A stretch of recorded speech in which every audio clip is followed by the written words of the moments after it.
સ્વાગત છે તમારું ફરી આપણા મિની વ્લોગમાં. આજે તો આપણે વહેલા ઉઠીને આવી ગયા હતા ઘરે આ બકરા બધા બારી બેઠા છે, અડધા બારી બેઠા છે ને અડધી ગેંગ અંદર બેઠી છે.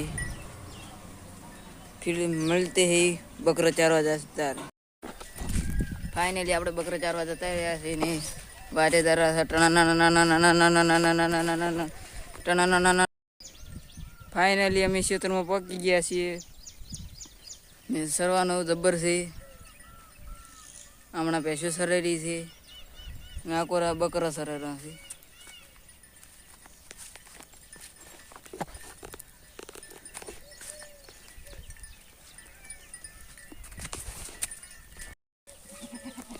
ફાઇનલી આપણે આ બીજા ક્ષેત્રમાં આવી ગયા છીએ અને બીજા ક્ષેત્રમાં વાડ જબર છે. અહીંયા બાવળીઓ પાડવો છે, પછી આમાં સારવો છે. બીજા ક્ષેત્રમાં વાડ સારી છે એટલે સર્યા થાય. આપણે આટલે મિની વ્લોગ એન્ડ કરીએ છીએ. તમને મિની વ્લોગ ગમ્યો હોય તો લાઈક કરો, શેર કરો અને સબસ્ક્રાઈબ કરવાનું ભૂલતા નહીં.